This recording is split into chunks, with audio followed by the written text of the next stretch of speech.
Greetings. Today we're going to talk about Rome's expansion. I want you to think about what Rome started off as.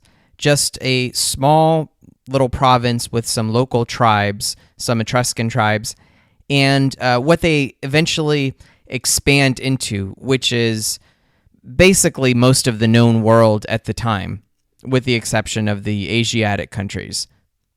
Rome, by the time that their emperor Hadrian came into power several hundred years later, they had controlled so much of Central Europe and Northern Africa and parts of the Arabian Peninsula that they called the Mediterranean Sea Mare Nostrum, or Our Sea.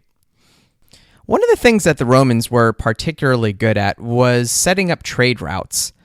They wanted to make sure that they were able to increase trade from all the areas that they conquered throughout their empire.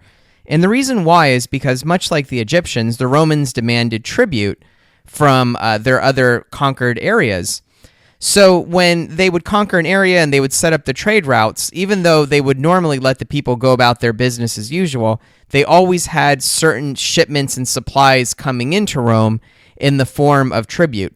That's why there's a famous saying that all roads lead to Rome.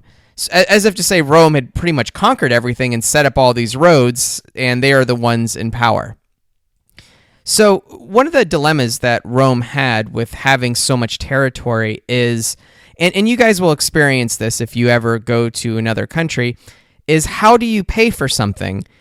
You can trade certain things, but how would you create some sort of trade mechanism where everybody could use the same sort of trading, something of trade value? And so the Romans created these Roman coins, these golden coins, and everybody around the Roman territories wanted them because they knew that they would be good, to be used no matter where they went. Okay, so if you were in Jerusalem, or you were in Carthage, or if you were in Greece, you could always use the Roman coins. It was like a universal currency, kind of like the euro, if you want to think of it like that. You might find interesting that even the Chinese really liked Roman coins. We don't know why. They couldn't really use the Roman coins for anything in China.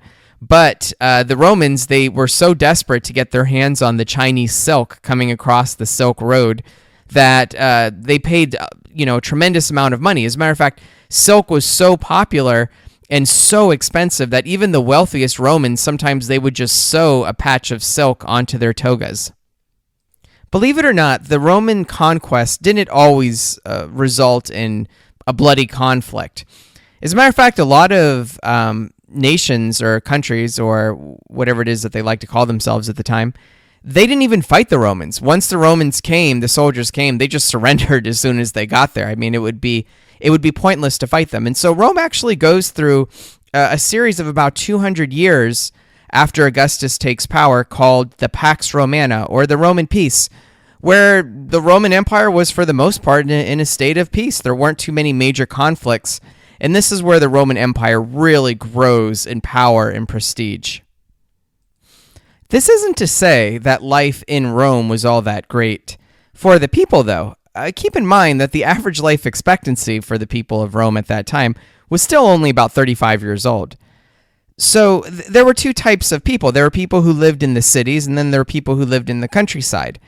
And the people who lived in the cities, even though life was difficult and it was often violent, there were still many forms of entertainment that we use some form of today, including chariot races, gladiator fights, Roman theater.